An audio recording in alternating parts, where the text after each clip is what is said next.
All right. Hey, everyone. Welcome back. So today we're diving deep into something a lot of you have been asking about, and that's your relationship with money. Oh, yeah. Specifically, we're going to be exploring this transcript about how to know if your subconscious mind is blocking you from wealth. Interesting. And even more importantly, what you can do about it. Right. Now, I know this might sound, I don't know. A little woo-woo. Yeah, a little out there, maybe a little woo-woo for some of you. For sure. But even if you're like the biggest skeptic, I think you're going to get a lot out of this. I think so, too. We're going to be uncovering those hidden beliefs that could be, like secretly sabotaging your financial success. Yeah. And we're going to give you some actual tools and techniques to kind of rewire your brain for more abundance. Love that. So are you ready to unlock your full financial potential? Let's do it. Let's dive in. I'm excited about this one. Me too. I think this is something that a lot of people struggle with, so I think it'll be really helpful to dive in. Yeah, absolutely. So the transcript kind of starts out with this idea that a lot of our financial reality, what we're experiencing in our lives with money, is actually a reflection of what's happening beneath the surface in our subconscious mind. So it's like, even if we think we want to be wealthy, Right. there's this whole hidden world of like beliefs that might be holding us back. Yeah, exactly. It's kind of like, like an iceberg, Okay. where what we see above the water, our conscious thoughts, and actions, that's just the tip. Okay. The real mass, the driving force, is all this stuff that's hidden below the surface, the subconscious. Oh, that's a good analogy. Yeah. And that's where all of our like deep-seated beliefs about money live. Yeah. The ones we might not even be aware of. Yeah, and a lot of those beliefs, to think about it, were formed way back in childhood. Oh, for sure. Just from like observing how our parents handled money, or, the messages we heard about wealth. Things people would say, yeah. Exactly. Yeah. And, those early experiences, they really create this kind of money blueprint that can stay with us for years, even if it's not really serving us anymore. Yeah, that makes total sense. Yeah. So I guess if we're like walking around with this outdated or, even limiting money blueprint, Right. how do we even know, like, what are the signs that it's impacting us? That's the big question. Right. Like, how do we actually know if our subconscious is blocking us from, achieving our financial goals? Yeah. And the transcript, it does a good job of actually highlighting 5 key signs. Okay. And I think you're going to find that a lot of them are really relatable. Sure. Yeah. Okay. Hit me with sign number 1. Okay. So the first one is what the transcript calls the perpetual struggle narrative. Ooh. Okay. It's this like ingrained belief that wealth can only be achieved through, Through struggle. hardship, constant struggle. Like you have to really suffer for it. Exactly. Yeah. And I'm sure you've heard phrases like money doesn't grow on trees. Oh, yeah, for sure. Or you have to work your fingers to the bone. Oh, my gosh. All the time, right? Yes. Growing up all the time. And while those things might seem, like common sense, Right. they're actually reinforcing this scarcity mindset. You're basically telling your subconscious that money is like hard to come by and it's always going to be a struggle. It's like setting yourself up for failure almost. Kind of, yeah. Yeah. It's like, you're creating this uphill battle from the get-go. Yeah, that makes sense. Okay, so what's the next So the second sign is all about self-sabotaging behaviors. Okay. This is when we do things that totally contradict, our desire for financial abundance. So like we say we want it, but then we do things that totally mess it up. Yeah, we do things that like sabotage it. Exactly. It can feel like we're almost Allergic to money. Yeah, allergic to success. Yeah. Okay, so can you give us an example of like what that might look like in real life? Sure. So imagine someone who, they finally get that big promotion, the huge raise they've been working towards. Okay. But instead of feeling excited and like celebrating, Yeah. they start spending money like crazy. Ooh. Almost like they're trying to like get rid of it. It's like they're afraid to have it. It is. Yeah. That's so interesting. It's almost like a fear of, not knowing how to handle wealth responsibly, or even a fear of like what changes success might bring to their life, to their relationships. Right. That's a good point. Yeah. Wow. It's so much deeper than just like, blowing money on a shopping spree or something. Yeah, there's a lot going on under the surface. Okay, this is getting good. What's the next sign? What else should we watch out for? Okay, so the third sign that the transcript talks about is what they call the unworthiness complex. Okay. It's that feeling, deep down, that you don't deserve wealth or abundance. Ooh, that one's tough. Yeah. I think a lot of us struggle with that, even if we, like, don't realize it. Absolutely. And it shows up in really subtle ways. Okay. Think about, those talented people who constantly undercharge for their services. Oh, yeah. Like, they're uncomfortable asking for what they're worth. They're afraid to charge what they're actually worth, yeah. Exactly. Yeah, Or, yeah. maybe someone who actually feels guilty about, making more money than their family or friends. Right, like they want to kind of stay small so they don't, Yeah, they don't want to make anyone else feel uncomfortable. Yeah, exactly. And this can even, lead to people avoiding opportunities for growth, Wow. advancement, because they don't feel worthy of that success. That's a really good point. Yeah. Okay, so we've covered 3. We've got the perpetual struggle, we've got the self-sabotaging behaviors, Right. and we've got the unworthiness complex. So what's number 4? Okay, number 4 is a bit of a paradox. Okay. It's the fear of success. Wait, fear of success. I thought that was, like, what we're all striving for. I know, right? You would think so. Yeah. But on a subconscious level, success can actually be terrifying for some people. Okay. I don't get it. What would people be afraid of? Well, it goes back to that iceberg analogy. Okay. Our conscious mind might crave success, right? Right. But the subconscious often has a different story. Okay. So imagine, like, you actually achieve that level of success you've always dreamed of. Yeah. What changes might come with that? Maybe your relationships with your friends and family shift. Yeah, true. Maybe you have more responsibilities. Yeah. People rely on you financially. Right. Maybe you, fear losing touch with your old life, or the pressure to, maintain that level of success. Yeah. It could be a lot to handle, That's true. even if it's what you thought you wanted. Right. So it's not just about wanting success. It's about feeling like you can handle it. Exactly. And if your subconscious doesn't believe you can handle it, it's going to find ways to sabotage you, Right. even if you don't realize it's happening.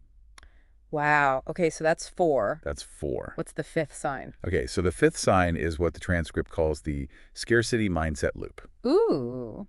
Okay. And this is basically like a self-fulfilling prophecy Okay. where you're constantly worried about not having enough money. Oh, yeah. I know people like that. It's like they always feel like they're one paycheck away from Disaster. Yeah, a disaster. Exactly. People caught in this loop, they're hyper-focused on bills. They feel anxious about spending. Even on necessities. Even on necessities. Yeah.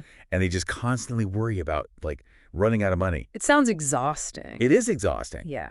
And the problem is that constant focus on lack, it actually attracts more of the same. Right. Like you're putting that energy out there. Exactly. Yeah. It reinforces that scarcity mindset. And it just keeps people trapped in this cycle of never feeling financially secure. Oh, man, that's a bummer. It is. Okay, so we've got 5, really common, but I think often hidden ways our subconscious might be blocking us from success. Yeah, and the thing is, once you start to recognize these patterns in your own life, Yeah. you can begin to shift them. Right, because it's not like we're stuck with these, limiting beliefs forever. Exactly. There are things we can actually do to, rewire our subconscious for abundance. Yeah, and the transcript has some really interesting strategies for doing just that. Okay, well, we've definitely uncovered a lot to think about, even just in this first part. Yeah, I think so. I know I'm ready to dive into solutions. How about you? Let's do it. All right, let's do it. All right, so we've spent part 1 of this deep dive talking about those 5 subconscious blocks to wealth. Now let's talk about solutions. Okay. How do we actually break free from this stuff, How do we rewire our minds for abundance? I'm glad you asked, because this transcript actually gives us some really solid advice. Okay, good. The first step, and I think this is so crucial, is awareness. Okay. Yeah. You can't change what you don't acknowledge, right? Makes sense. It's like those subconscious beliefs we talk about. They kind of thrive in the darkness. Yeah. You got to shine a light on them, see what we're really dealing with. Yeah, exactly. So one of the best ways to do that, and the transcript talks about this, is to keep a money thought journal Okay. for a week or so. Okay. And the idea is to write down every single thought, Okay. feeling, reaction you have related to money. Doesn't matter how big or small, Okay. positive or negative, just write it all down. It sounds so simple. It is. But I bet it's really powerful, just that act of noticing. Totally. Yeah. It brings stuff to the surface. Okay, so once you start to see those patterns, Right. what's next? Then we can start to challenge those beliefs, right? Right. The transcript calls this challenging your money story. Okay. It's like you become a detective. Ooh, I like that. Yeah, you got to examine those beliefs. Okay, so what kinds of questions should we be asking ourselves? Well, like, where did these beliefs even come from? Yeah. Are they based on facts or just things you, like, picked up from your family, Yeah. your environment growing up? Yeah. And most importantly, are they actually true for you today? Like, is this belief actually serving me? Exactly. Yeah. For example, I remember growing up hearing money is the root of all evil. Oh, yeah, I heard that one too. Right. And now as an adult, I can like look at that and be like, is that really true? Right? Or is that just something I picked up? Like it's something you heard, yeah. Exactly. Okay, so by questioning those beliefs, we can start to create space for new ones. Right. New, more empowering beliefs. And how do we do that? Well, that's where creating new neural pathways comes in. Ooh, okay. And this is based on this amazing ability our brains have called neuroplasticity. Okay, I've heard of that, but remind me how it works. Yeah, so it's basically the brain's ability to like change and rewire itself Okay. throughout our lives. So it's not like we're stuck? No, not at all. Okay. For a long time, scientists thought our brains were like fixed after a certain age, Yeah. but now we know that's totally not true. That's good news. It is good news. Our brains are constantly adapting, forming new connections Right. based on, our experiences. So if we keep thinking the same thought over and over, Right. that pathway gets stronger, Stronger, yeah. but we can also create new pathways. Yes, Okay, that's exactly. Good. Through conscious effort. Okay, I like it. So what are some ways to do that? The transcript mentions a few like affirmations, visualization, gratitude practices. Oh, yeah, I love affirmations. Yeah, there's something so powerful about starting your day with those positive statements. Yeah, like declaring what you want. Exactly. Love it. Like planting those seeds. Yeah. And then you can take it even further with visualization. Spending a few minutes each day, just picturing yourself comfortably handling larger sums of money, Okay. making smart investments, living a life of abundance. It's like making it real in your mind. Exactly. And engage all your senses. What do you see? What do you hear? What do you feel? I love that. Even smell in this abundant reality. Okay, what about gratitude? Gratitude is huge Yeah. because it shifts your focus from lack to abundance. Okay. The transcript suggests making a list of everything you're grateful for, Oh, I like that. including the money you already have. Right, even if it's not a lot. Exactly. Yeah. It reminds us that we do have abundance. Right, it's already there. In so many areas. We just have to notice it. Exactly. So it's not just about thinking positive thoughts, right? We have to take action too. We got to meet the universe halfway. Right. Okay, so what kind of actions are we talking about? Well, one of the most important is investing in your financial education. Okay. This could be, reading books, taking courses, listening to podcasts. Like this one. Like this one, exactly. Yes. Anything that helps you understand money better. Yeah, it's like building that financial literacy. Totally. Like we wouldn't expect to run a marathon without training, right? Exactly. So we got to train our brains for money too. Yeah. And another key action is to start investing, even if it's just small amounts. Yeah, I think investing can be really intimidating for people, I know, it can. especially if they're just starting out. For sure. What advice do you have for them? Well, I think the key is to start small. Oh, Do your research. There are tons of resources out there, online, financial advisors. Yep. Just don't be afraid to ask questions. yeah, ask for help. Exactly. Okay, what else? What other actions? Surrounding yourself with successful people can be so powerful. Yeah. People who have healthy money mindsets. It's like their energy rubs off on you. It really does, yeah. Okay. Think about it. If you're constantly surrounded by people who are, like, struggling financially, complaining about money, Yeah, it could be harder for you to shift your own mindset. it's true. There's that saying, like, you're the average of the 5 people you spend the most time with. Oh, yeah. So you could Yeah, be you can get intentional. out who you're around, yeah. Exactly. And then setting clear financial goals is important. Oh, yeah. Goals are huge. Yeah, it gives you something to work towards. Yeah, like a roadmap. Exactly. Okay, before we move on, I want to go back to something we talked about earlier. Okay. About those emotional blocks, like deep down. Yes. What do we do about those? Yeah, so that's where releasing emotional charges comes in. Okay. It's based on the understanding that past experiences, like financial mistakes, Yeah. guilt about money, resentment towards wealthy people, all of that can create blocks. Energetic blocks, yeah. Exactly. It's not just our thoughts, it's our feelings too. Exactly. Okay. So the transcript recommends practicing forgiveness. Oh, okay. Forgiving yourself for past mistakes, letting go of that guilt or shame. Like clearing out that old energy. Yes, making space for the positive to come in. Okay. And there are other techniques too, like EFT. EFT. Yeah, emotional freedom technique. It's like tapping. Oh, interesting. Yeah, on these acupressure points. Okay. While saying positive affirmations. Interesting. Yeah, or guided meditations. Okay. Specifically for releasing those blocks. So it really is a holistic approach. It is. Yeah. Mind, body, spirit. I love it. Okay, so we've covered a lot. We have. This has been so insightful. It has. What do you think? I agree. I think this is really going to help people. Me too. I'm excited to keep going with this in the next part. Me too. All right, so we're back and ready to wrap up this deep dive. Yeah, it's amazing how much we've covered, right? I know, right?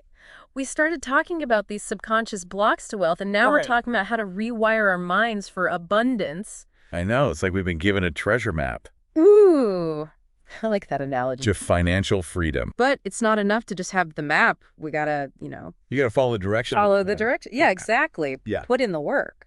Exactly. And the treasure, in this case, isn't just money, right? No, it's so much more. It's about, like, aligning your subconscious mind Yeah. with your desires for abundance in, like, all areas of life. Yes, exactly. Okay, so let's recap for our listeners, what we've talked about today. Yeah. We started with this idea that our subconscious mind, it's been shaped by our experiences and beliefs, Right. and it plays this huge role in our financial reality. For sure. And then we explored those 5 common signs that our subconscious might be holding us back, right? Yeah, those 5 signs, I bet a lot of people listening were like nodding along. Oh, yeah, I'm sure. Like, Yeah. having those aha moments. Totally. And then we moved on to the steps we can take to, rewire our minds for abundance. Right. And it all starts with awareness, Mm-hmm. Yeah. shining a light on those limiting beliefs. Yeah, got to see them to change them, right? Exactly. Exactly. And once we do that, we can start to create new neural pathways. Right, more empowering pathways. Yes. And we talked about affirmations, visualizations, gratitude. Yeah, all those good things. All those tools. And then, of course, we got to take action. Oh, yeah. We can't just sit around and think positive thoughts all day. No, exactly. Got to meet the universe halfway. Right. So we talked about investing in our financial education. Right. Learning about money. Making smart investments. Yeah. Surrounding ourselves with the right people. Yes. So important. And releasing those emotional charges. Clearing out that old energy. Yeah, that's so key, I think what's really resonated with me throughout this whole conversation is that true wealth is about so much more than money, Absolutely. It's about feeling abundant in all areas of our lives. Yes. Our relationships, our health, our purpose. Yeah. And yes, our finances too. Right. It's about living a life that just feels good. Yeah, aligned and fulfilling. Yeah, it makes you wonder, like, what happens when we align our subconscious beliefs with those desires for abundance? Like, what becomes possible then? Right. Just imagine, like, really believing deep down that you're worthy of financial success, Releasing that fear. Yes. Embracing everything that comes with it. And just feeling good about money. Yes. Having money be a source of joy instead of stress. I love that. That's the power of the subconscious mind. It is. It's about creating a life where abundance just flows naturally. I love that. This has been so insightful. It has. I'm so glad we did this deep dive. Me too. So if you're listening and feeling inspired, I want you to, choose one thing we talked about today and focus on it this week. Yeah, just one small step. Yeah, like start that money thought journal. Right. Write down some affirmations. Maybe check out a new financial education resource. Whatever resonates with you. Exactly. Small, consistent steps Lead to big changes. Yes, they do. Over time. That's right. Well, thank you so much for joining us on this deep dive. Yeah, thanks for listening, everyone.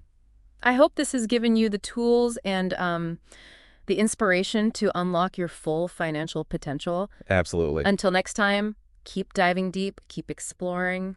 And keep believing. Yes, in your own transformation. We'll see you soon.